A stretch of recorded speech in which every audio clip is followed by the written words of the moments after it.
being found is just making sure when people search for your business, your products, your services, that you show up. Now, the next step is for people to actually choose you and actually call or reach out to you, buy from you. And to do that, you have to have proof, a challenge of not falling into that mindset of, if you invested 20 years into something, thinking, well, was that wasted time? Did I waste time that, but it's not about that. To me, there's so many other lessons that come out of the things that you invest time. What I see a lot from local businesses when I get a call is they have a 3-page website. They just have a homepage with very little content on it. They have a contact us page and have an about us page with maybe a paragraph or two. That is not enough content to be able to get across your story. If those clips pull you in, stay with me. Because by the end of this conversation with Rich Sanger, the way you think about getting found online is going to shift. You'll stop believing that being genuinely great at what you do is enough to get chosen, and you'll understand what helps close that gap. You'll also see why the boring brand quietly beats the clever one, especially now that AI is doing the recommending, and what that could mean from where your next client actually comes from. This is Unfiltered Solopreneur. Enjoy the show.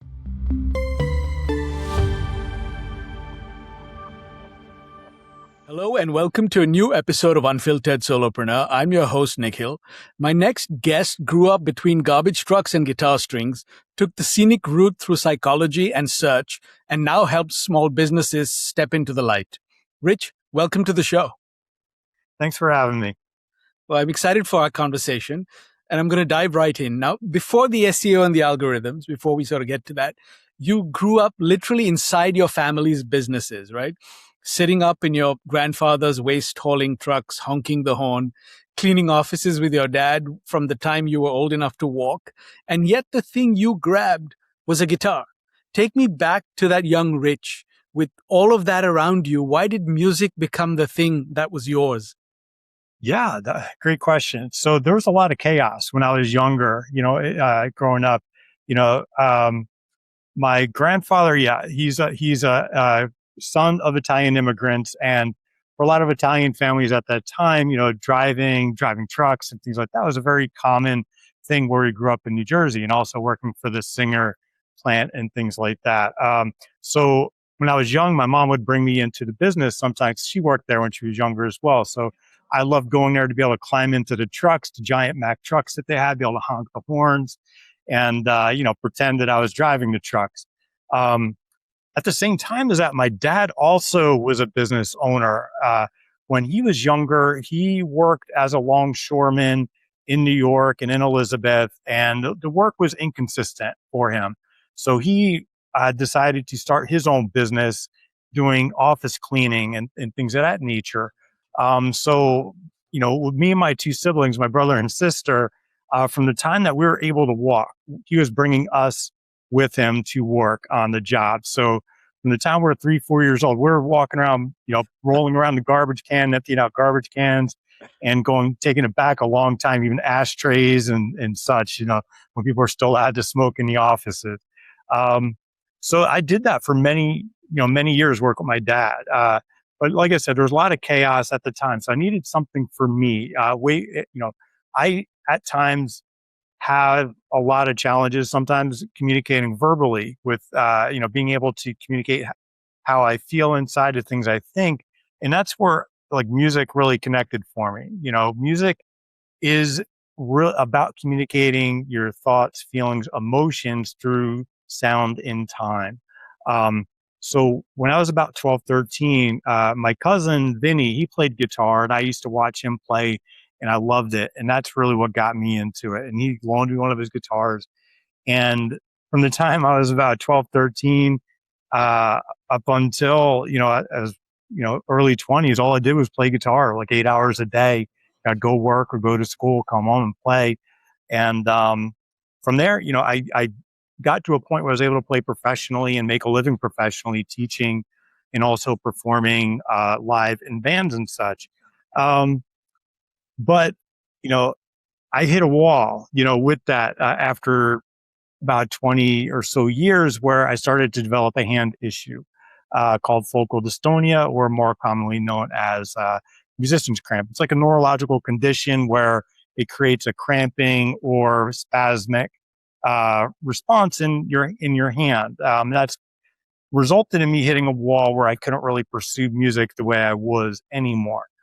But luckily, throughout that time, I also was pursuing my educational component. I was doing, I went to school. I went to Rutgers to study psychology, and while I was doing music teaching, I was also going to school, and went through that whole process. So that kind of helped balance things out for me. So lots to sort of dig into there, but I want to stay with that loss for a second, right? The focal dystonia, because you're describing losing more than a skill. It sounds like the guitar was your identity and the way you process things, right? So when it started to slip away, who were you without it? And how long before you could see anything on the other side? Yeah, that was a huge challenge, because when something becomes part of who you are, your identity, and when it is taken away from you or you can't do it anymore, there is a reevaluation of that. And I look at it from when we look at like athletes, right? We see athletes who stay too long in the game. We look at like a Tom Brady. We look at in boxing like a Floyd Mayweather or whoever. There's people just can't move on from what it is. And it's not, a lot of times people think it's just because they're greedy, they want money. And it's really about identity and who you are. What do you do when you can't do the thing that you've done throughout your life? When you have that structure, you wake up in the morning, you do, for athlete, you go, you work out, you do your games, you do all that. For me as a musician, if I can't perform anymore, what do I do? How do I work around that? But the thing is, with music, it's really finding a way to connect with people. And, as I said at the top, it really was my way of connecting with people. Playing in a band is being able to work in a team environment, being able to work together, being able to support one another, and work through that. So for me to find who I was outside of being a musician, it's a long road, and I'm still kind of struggling with it in certain ways. Yeah, it's interesting you say that, because you're right. There's a and maybe until our generations, and maybe you're younger than me, I think, but we were so taught to be defined by that identity, right? In terms of what we did, that it's like that job title defined us, and without it, we were at a loss, right? So if you lose that, and you're right, there are so many, athletes who have, even Jordan's second comeback I'm thinking of now was probably not a great idea, right? And even Serena just now has come back again to try and sort of, regain that glory, and you just can't go backwards, right? But I know it's really hard, right? When you've been attached to it. And I think the second part of it is also the fallacy of the sunken cost, right? That you feel like, oh, I've put so many years into this now. Now I'm like, I'm going to just keep trying and grinding and figuring it out, because learning something new feels like, I'll never get good at it, or it's like, it's too late to do that. And, so I just think it's very interesting, because and today, actually, I think we live in a world where that is the one thing that is no longer true, right? Because you can reinvent yourselves as many times as you want. I mean, we're both proof of that, right? So I think it's just very interesting. Yeah, that definitely is a challenge of not falling into that mindset of, if you invested 20 years into something, thinking, well, was that wasted time? Did I waste time that, but it's not about that. There's so many other lessons that come out of the things that you invest time with. Number one, you learn how to learn. That's foundational. As a musician, you have to learn how to practice. You have to learn how to perform in front of people, be comfortable performing in front of people. You have to be able to, learn songs. I would get calls 3 hours before a gig. Hey, this is our set list. We have 5 new songs. So I'd have to listen to the songs on the way to a gig and, practice in my mind what the structure of that song is, how to play it, what key it's in, what's the chord changes, and just go on stage and play with no rehearsal, no practice. And I think that carries forward into every other domain of your life, personally and professionally. Yeah. And you're right. And I think a lot of it is just it's a mindset thing, right? It's understanding how do you take those skills. Like you said, there are lessons you've learned, there are skills you've developed that you can take into a new area, right? And the ability to learn never really goes away, right? I think there's this other fallacy that once you graduate college, your learning kind of stops. Sure, you build experience and etc., but you're going down one track now, right? The lens is no longer sort of broad and wide. And the other thing which is very interesting is that the leap to solopreneurship, I've done, I think you're my 93rd interview. And 9 times out of 10, there is no grand plan, right? People weren't like, oh, this is how, this is my blueprint. This is what I'm going to do. Like for me, it was, I applied to 80, 100 jobs in the corporate world and got one interview, right? And I realized that door is closed, and that forced me into solopreneurship. And not forced me, but that sort of led me to pivot right into. So it's very interesting that too, that it's always not always by design, but by circumstance very often, right? Right. Yeah. The circumstances, and I think about college. Is I think there's a mindset that some people get stuck in, that college is, you're getting all the knowledge that you need in college, and then you're carrying forward whatever that knowledge is. My mindset going back to college is learning how to learn. That's really what it is. You're just learning how to problem solve. You're learning how to learn, and that's really what it comes down to. You can learn all the facts, so-called facts. You can learn all of the history of things. You can learn how to do things, but everything, over time, all those things are going to change. So you have to learn how to adapt and learn how to adjust to that new reality that you're in. Yeah, and especially now, the pace of change is probably never been this rapid in the history of the world. So it's an interesting time. So somewhere in the winding path, it stopped feeling like baggage and starts feeling like the whole reason Streetlight exists, right? So walk us through the moment it flipped, when you could finally see the thread, and what gave you the nerve to actually bet on it. Yeah. So, as I mentioned before, I was going to school while I was working as a professional musician. Working as a musician helped me support going to school. And I initially went for psychology. I went undergrad psychology, graduate psychology, and I worked in the nonprofit world with special needs individuals for about 13 years. That helped on another aspect with music. Music helped me communicate things that I couldn't necessarily put into words, or couldn't communicate thoughts, feelings that I had, and also to connect with people. On the other end was working in social services, working in a nonprofit, and my psychology background was learning how to put things into words and communicate and understand, and developing the understanding and empathy for other people and their situations and how they think. Because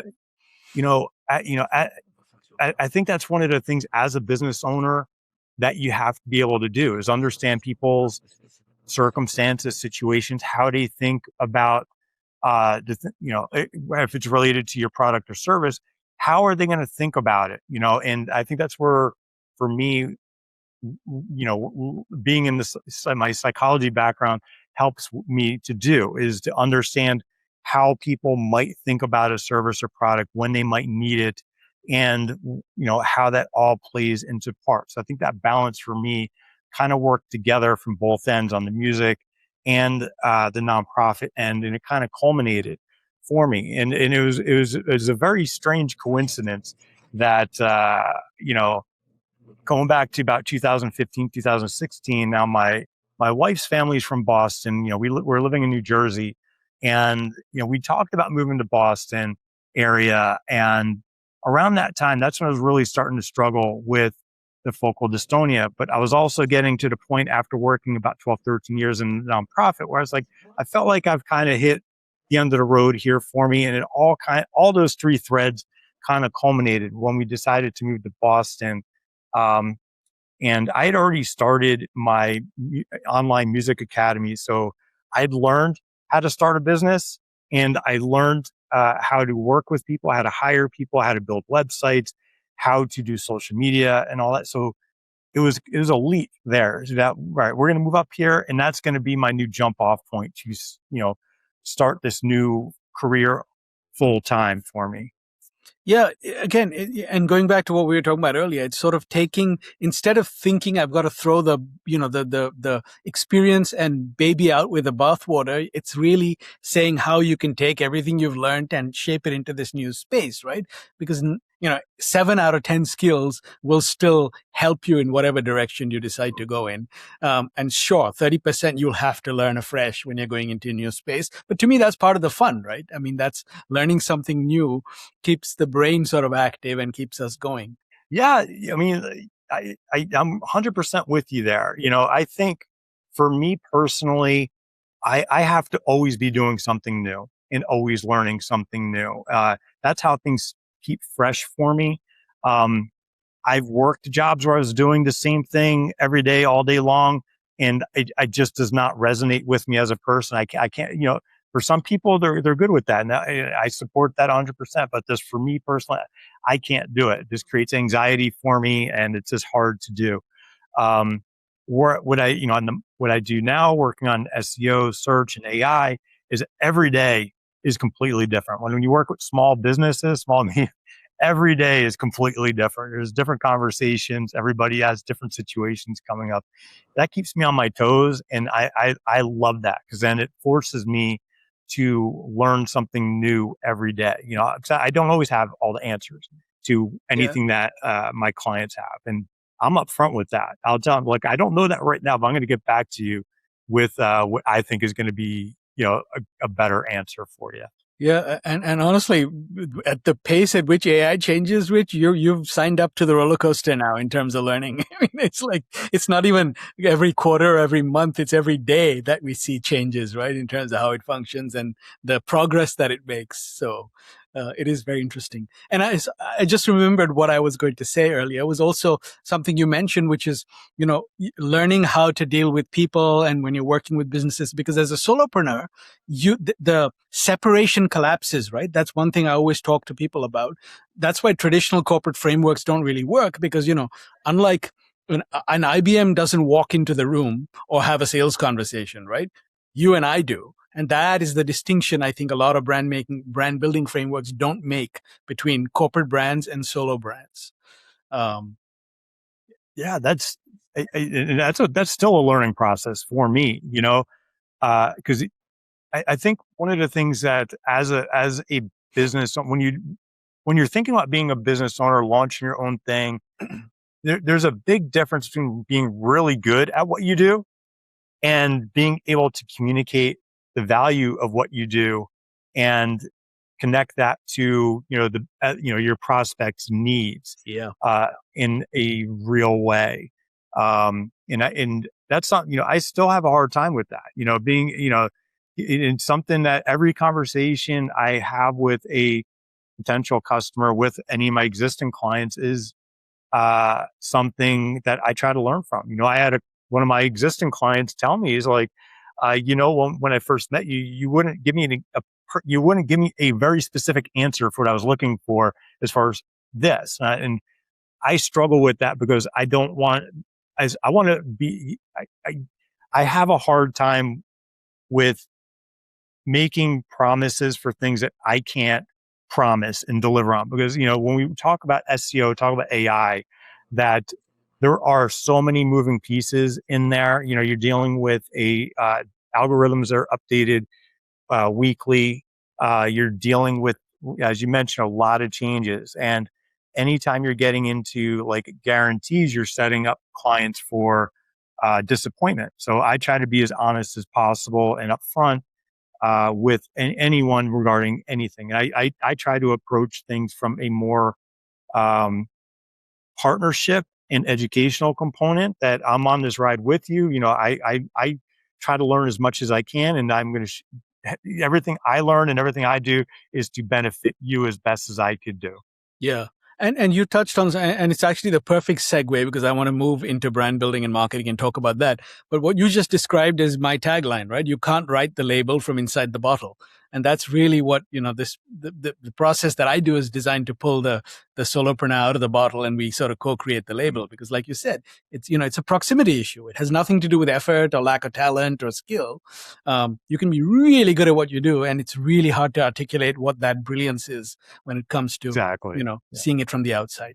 So now, something that struck me after our last conversation, you've built a whole business helping people become visible, right? Get found, get seen, and chosen. And by your own admission, being visible for yourself is the hardest thing for you, right? So now that you're part of what makes Streetlight visible, how are you navigating the tension between knowing that you need to be seen and being the guy who'd much rather live behind the system, so to speak? Yeah, that's so it's hard to strike that balance, but I look at that as my way to, being empathetic toward the businesses who struggle with that as well. So I do have that conversation quite often with my clients that, I need pictures of you, doing your job so people could see the work you do and they feel comfortable. Particularly, if you have a subcontractor coming into your home, people want to be able to see a face of who's coming into their home. They feel comfortable. Now, on my end, yeah, I'm an introverted person. I'm a shy. I tend to be a little bit more reserved. So putting my face out there is hard. But I understand that it's important for just exactly what it said, being able to connect with my potential clients, letting them know the things I know and how I could help them. But on a daily basis, it's really getting past that reticence you might have to, in the online world there's going to be negative comments about things. There's going to be people who are, just, I don't know. There's people online that just kind of like live in that world where they want to tear people down. You just have to be able to ignore that to connect with the people who actually you want to connect with, that understand that you're being sincere in what you're trying to offer, that you're not putting on like a facade.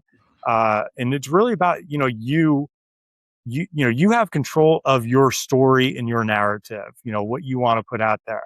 And for me, my story, my narrative is about authenticity, honesty, and being upfront with people. It's like sometimes I see people online that I'm kind of in awe of some people that are really good at doing videos and talking freely online and all this stuff. But it's, if I turn the camera on, like having a conversation like this is great. I like talking to people, but like if it's just me talking to the camera by myself, it's hard. 'Cause for me, I turn that camera on, it says me looking at it, and my brain just goes blank sometimes. So I have to have notes on screen to kind of help guide and things like that. And sometimes you have to do multiple takes of things.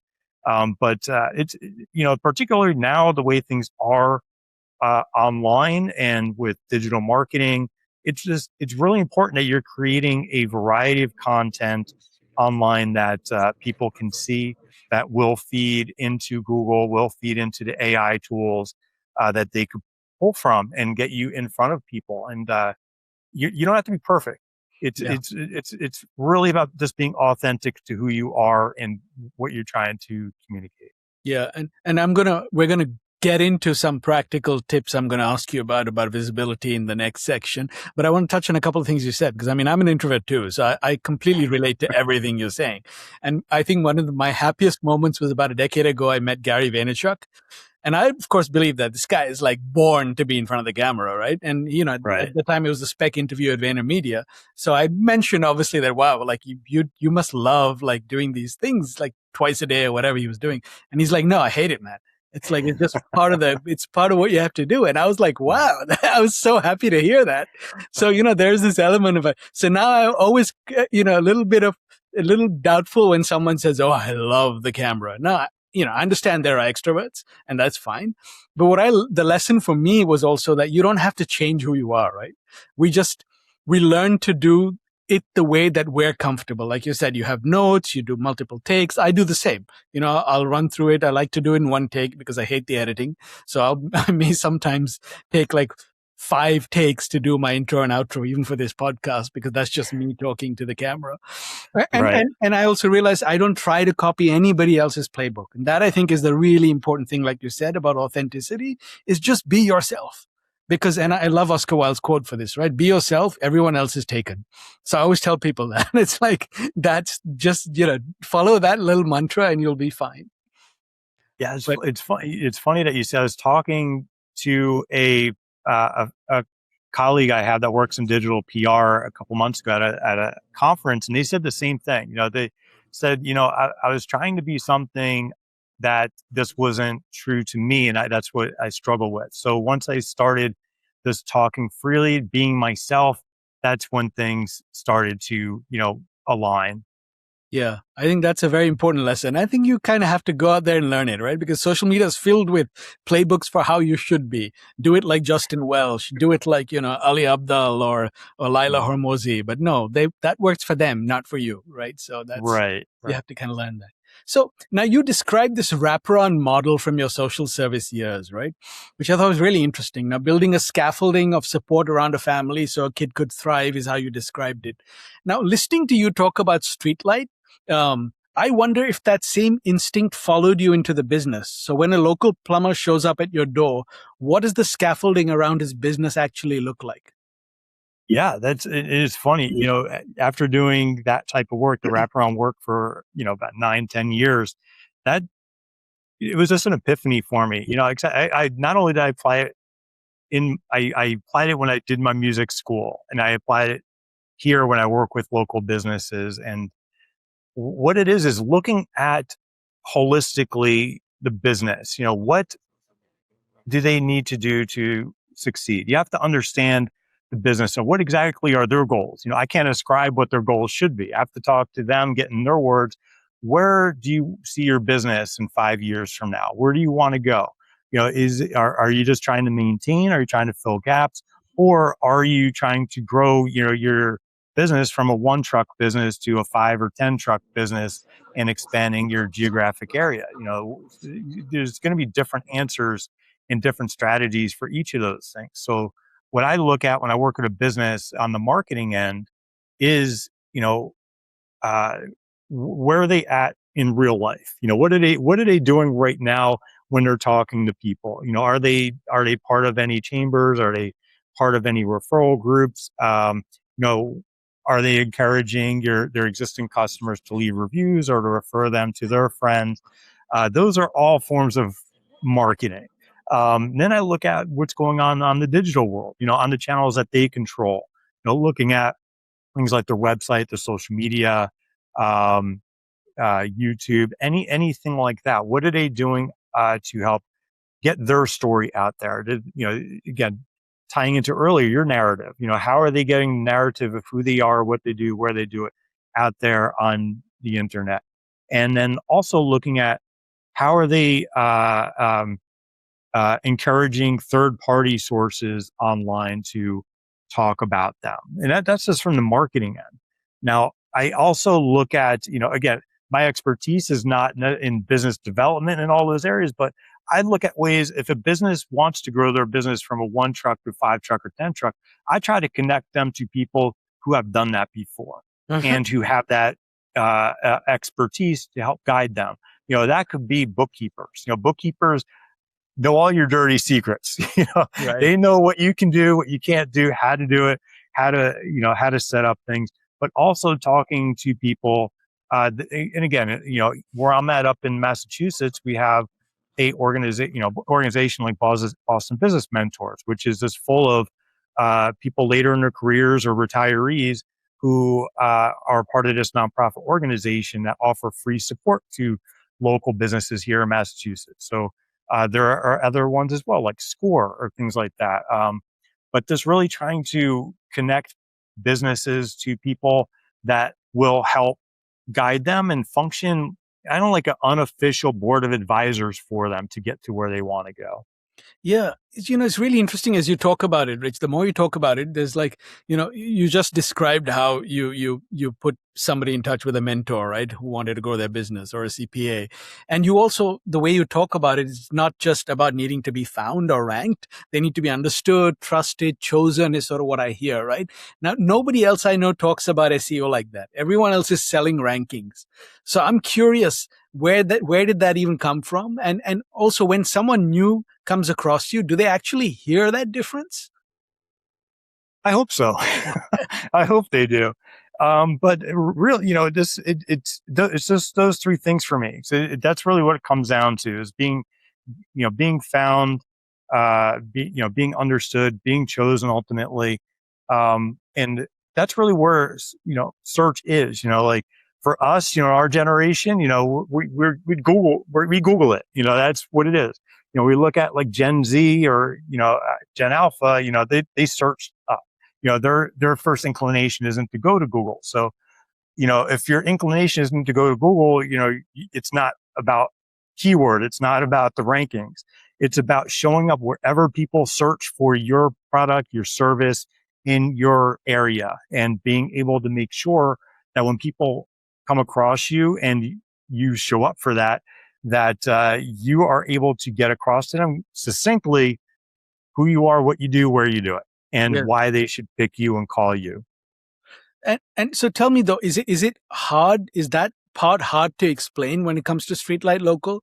Do people immediately assume SEO and AI visibility? Because I know, and again, I'll say, listening to you, there's so much more going on underneath the hood before you even get to search and visibility, right? There is. There's a lot going on. I think when I talk to my clients, I try not to use any jargon. I try Yeah. to talk.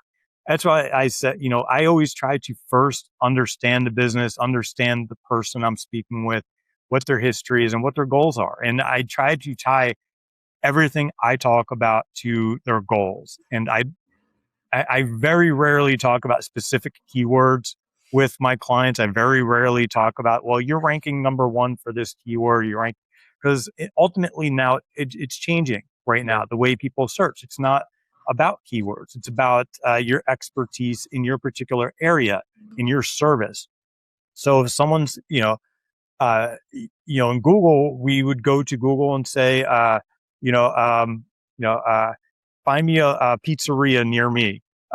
Now, if people go to ChatGPT, they're going to ask a much longer query in there. You're going to say, I'm looking for a margarita style pizza or New York style pizza, and I'm located in Massachusetts. Who are the top rated, who has a great reputation, and who is open, at 10 o'clock at night, that could offer this. So it's much more contextual now in being able to get that out there. So where things are at for, as far as what's under the hood, I think, it's not just about your website. It's not just about your social media. It's, it's about, enacting or encouraging everybody else, whether that's local media, whether that's people on social media, your community groups, whether that's people leaving reviews, testimonials, talk about you to recommend you, because all of that is going to feed into all the AI tools now. It's not just your website. Your website's still important. Your social media is still important. It's just not the only thing anymore. That's great. And actually, you sort of led right into my next question. I want to talk a little bit more practically about it. So now every coach and solo expert listening probably asks, and the ones I work with always ask, start the project with one question. Usually it's some version of it. How do I show up when someone asks ChatGPT or Claude for recommendation, like you were just saying, right?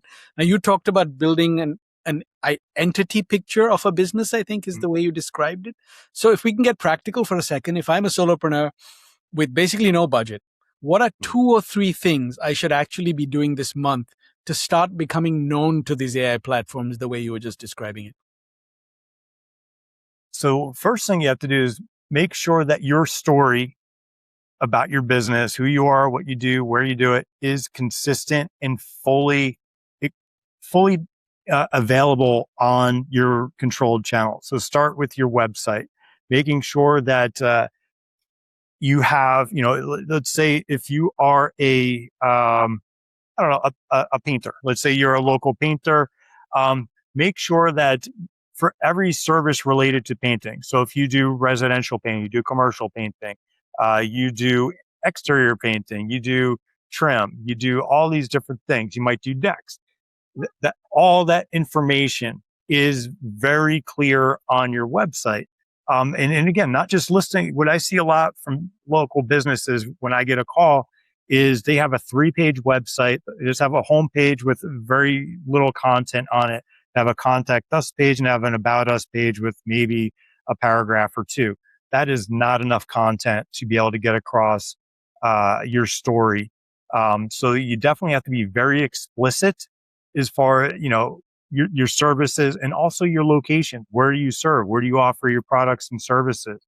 Be very explicit. Just having, I see a lot of people just have like a paragraph or a list on their page and they'll say, well, we serve, if you're in New Jersey, we serve Freehold, we serve Marlboro, we serve Manalapan, and all this, you have to have an actual page for each location. So being very, very explicit. And same thing on your social media, making sure that your information on there is very clear, very explicit. And also, directories aren't going to necessarily help you rank, but they help you take up more real estate on the search result page. So if someone looks up your business, if someone looks up, Nikhil's house painting, you want to make sure that your competitors aren't invading your search results there, whether that's in Google, whether that is in ChatGPT or Claude. So you want to make sure that you take advantage of anything free that is relevant to your business online. Yeah. And it sounds like the clarity is really important here, right? And you said consistency. Those are two things I heard. So like, who's your audience? Like, who are you actually serving? What do you actually do? And probably how you do it differently, right? In addition to, because I think the location stuff is more for a local business. Like I would work with people in Germany, in India, Canada. Doesn't really matter, right? It's virtual. But again, it sounds like you're saying that needs to be clear too, that you can work across sort of geographies and, but those three things it sounds like. And then, and it ties in with what I always tell people is like the secret to building a great brand is be boring. And by boring, I mean, be consistent. Same message everywhere, all the time.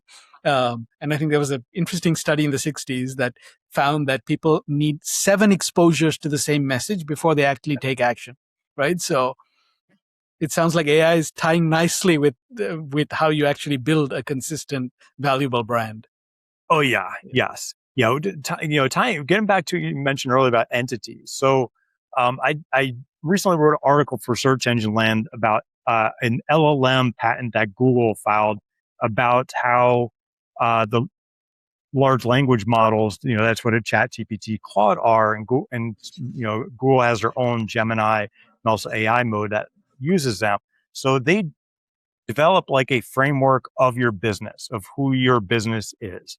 And what that is, that's taking into account everything online. That's looking at your website, that's looking at your social media, that's looking at the third-party sources, what other people say about your business.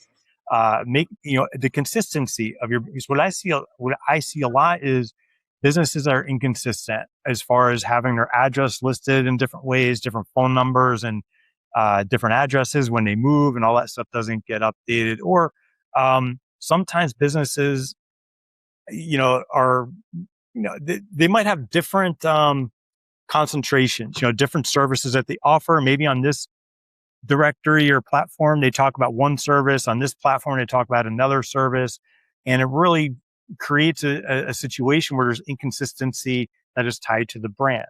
So you want to make sure that your high level, who you are, what you do, where you do, is very clear. You tell the same story across different platforms. So that way, when it feeds back into the AI tools, and also when your customers, prospects, understand your business, talk about your business. When you tell the story, you put it out there consistently, tying into what you said about the, take 7-8 times for people to understand. You want to get it to the point where people could tell your story for you and it aligns with what you want them to say. That's interesting because Jeff Bezos once said, your brand is what people say about you when you're not in the room, right? And you just exactly. So the LLMs are actually living up to that truth. So I want to dig into that piece a little more now because you drew a hard line between being found and being chosen, right? So once somebody's actually found me, what actually makes them trust me enough to pick me? Is it just the consistency you talked about, or is there anything else going on? And also tell me a little bit about, does it have anything to do with sort of gaming the algorithm, or because people talk about that a lot? Yeah. Yeah. So being found is just making sure when people search for your business, your products, your services, that you show up.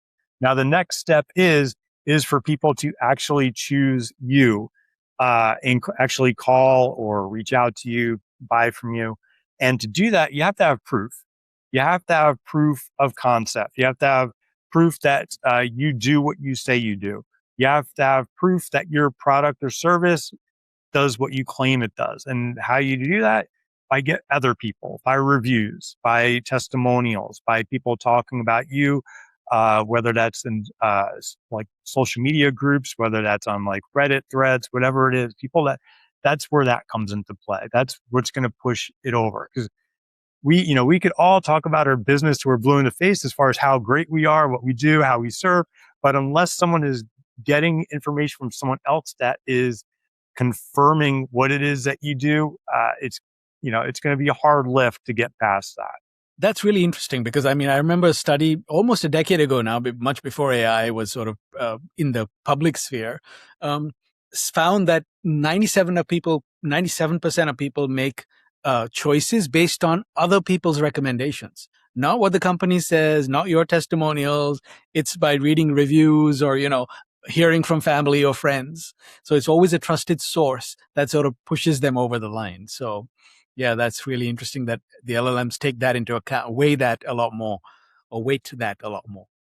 Yeah, it's interesting. Just talking about reviews, I think that's something that a lot of businesses struggle with asking for reviews, knowing when to ask for reviews, because there's a lot of rules with reviews on the platforms, the Googles, Yelps, and such. Like what I see some businesses do is they try, because it's hard to ask, and there's like a kind of a fear that there's a fear of negative reviews coming online. So what people do sometimes is they offer incentives for reviews, and that is going to be trouble because we have the FTC passed guidelines last year against incentivized reviews, and that could result in about a $50,000 fine for each instance. That's like each review that's incentivized.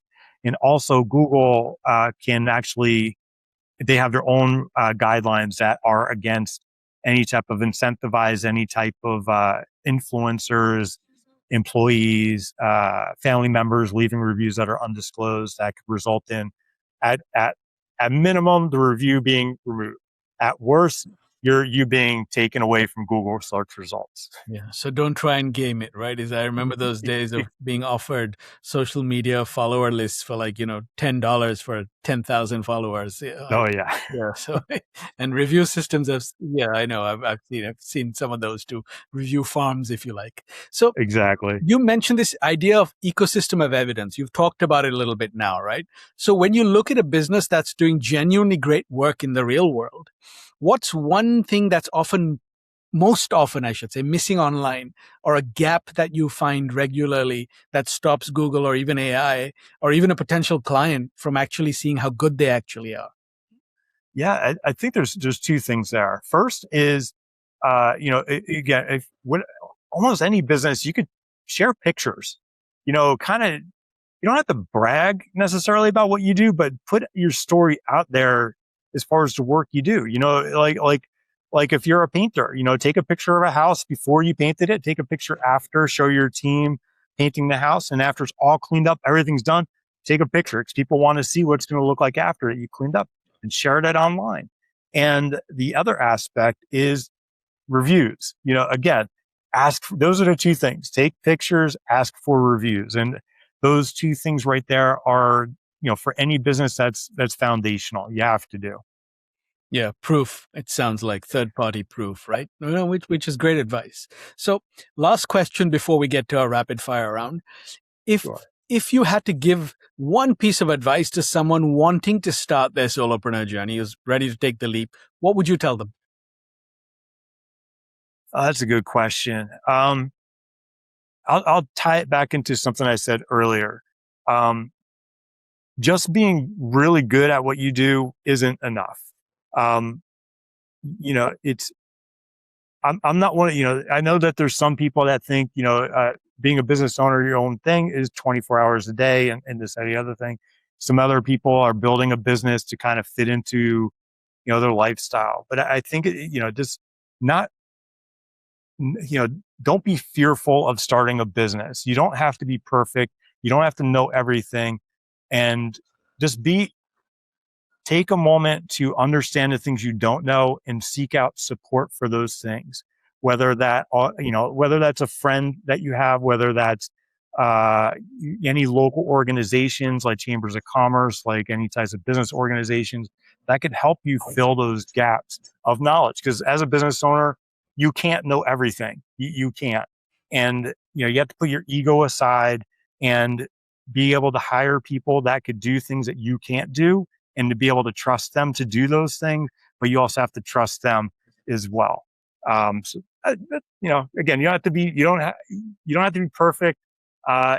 Being great at what you do isn't enough, but also don't be fearful of doing it. Yeah. That's great. And actually it reminds me, it's how much the world has changed, right? So I remember my father's advice to me when I was starting my first job is, do it with integrity, keep your head down, don't tom your own horn, and people will, people will see how good you are at your work and they will help you along the way, right? Now that world doesn't exist anymore, right? You kind of have to, like you said, you don't have to be arrogant about it, but you do need to show proof of, what you do and how good you are. So I think that's just a shift that has happened, which is the, a par for the course, if you like, in this digital world that we live in now. So right. So that brings us to a rapid fire round. So just looking for one word or one sentence answers. So you're building the ultimate playlist for the drive from Freehold to Boston. What's the first song on it? Oh boy, that's a good one. If anybody, so I'm originally from Freehold. This is funny. So it is not Bruce Springsteen. So I am from Bruce Springsteen's hometown. It is not Bruce. It's just not my kind of music. For me, probably tying into what we talked about today, Wasted Years by Iron Maiden. And the reason why I say that, Wasted Years, is for me personally, like, again, I did music for many years and I can't really do it the way I want to, but that isn't wasted time to me. It's not it's not wasted years. It's who I am today, and it helps me do what I do now. Yeah, it's a great lesson. What is the first thing you instinctively notice when you walk into a small local business? Customer service. Okay. Yeah. Guitar, psychology, or marketing, which taught you the most about people? My path in psychology, definitely. Okay. That definitely got me to understand people's thoughts, feelings, motivations, behaviors. Okay. What is the best completely random business idea you've ever had that you will absolutely never launch? Oh, geez. It's funny you say. My wife, and I'm sure most husbands deal with this, or I shouldn't say deal with this, but have this conversation where their wife complains about their clothes.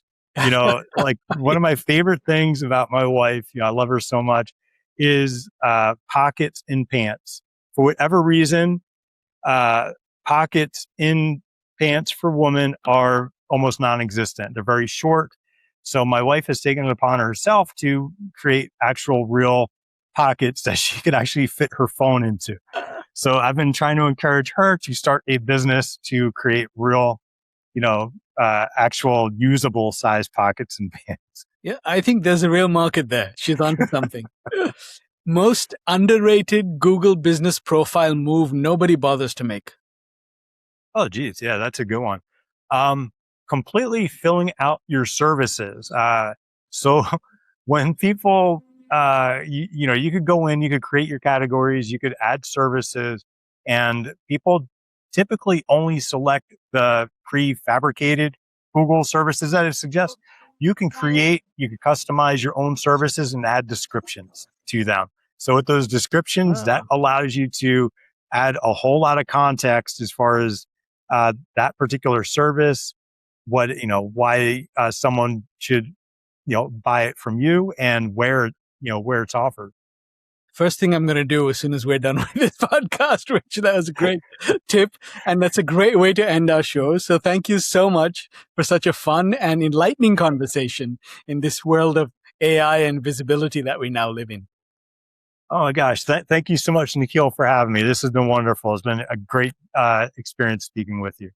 Thank you. Here are my takeaways from today's episode, the shifts in perspective I want you to carry into your solo business this week. The first is this: brand clarity used to be about helping people understand you. Now it also shapes whether AI can and whether it puts you forward at all. Rich noted that people are no longer just going to Google to search for simple keywords. Instead, they're asking tools like ChatGPT and Claude long, highly contextual questions about who offers specific services, who has a great reputation, and who can meet their specific needs right now. Because of this, AI models are actively building a complete framework or an entity of your business based on the consistency of your story across not just your website and social media, but also third-party sources. Now, as an established coach or solo expert, you might feel like repeating your core message just gets boring. But boring is exactly how you build a great brand. The shift here is that consistency isn't just about human repetition anymore. It's also about giving AI a coherent picture of who you are. If you're articulating your brand positioning one way on LinkedIn, a slightly different way on your website, and something else again in your podcast bio or speaker one sheet, you aren't just confusing prospects. You're now giving AI different versions of the same business and expecting it to figure out which one is true. The second is this: there's a massive chasm between being found and being chosen.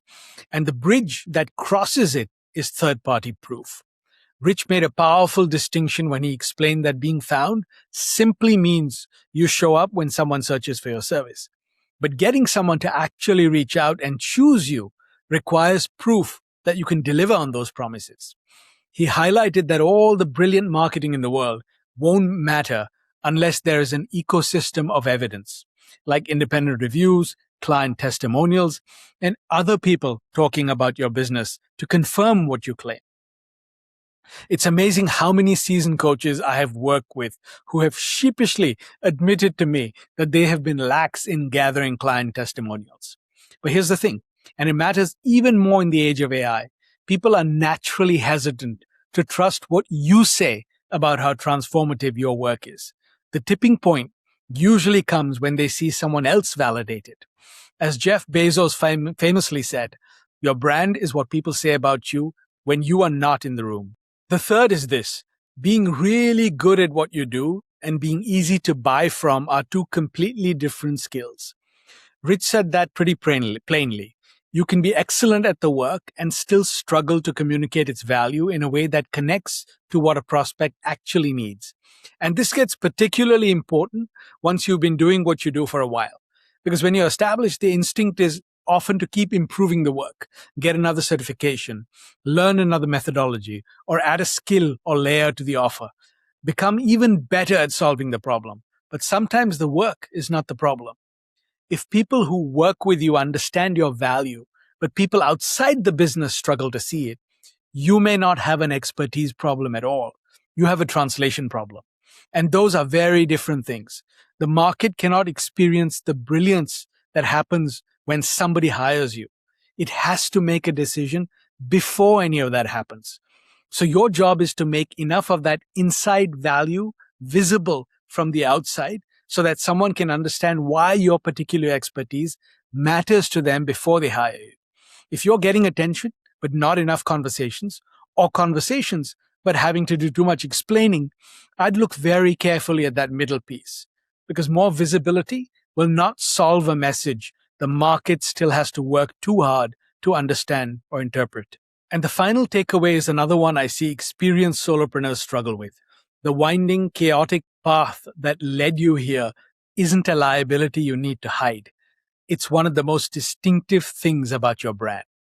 Rich talked about the devastating loss of his identity as a professional musician due to a neurological condition in his hand. But rather than viewing those 20 years as wasted time, he realized that music taught him how to adapt, how to learn, and how to deeply connect with people. He took those exact skills, combined them with his background in psychology and social services, and used that mix to understand the motivations of the business owners he serves today. So many coaches and solo experts try to sanitize their professional histories, especially when they feel desperate. We want to look like we've been on a straight, predictable, and perfectly planned trajectory from day one. But if you're a high-level expert, your clients aren't buying a sterile resume. They're buying your distinct lens on the world, the one those very experiences gave you.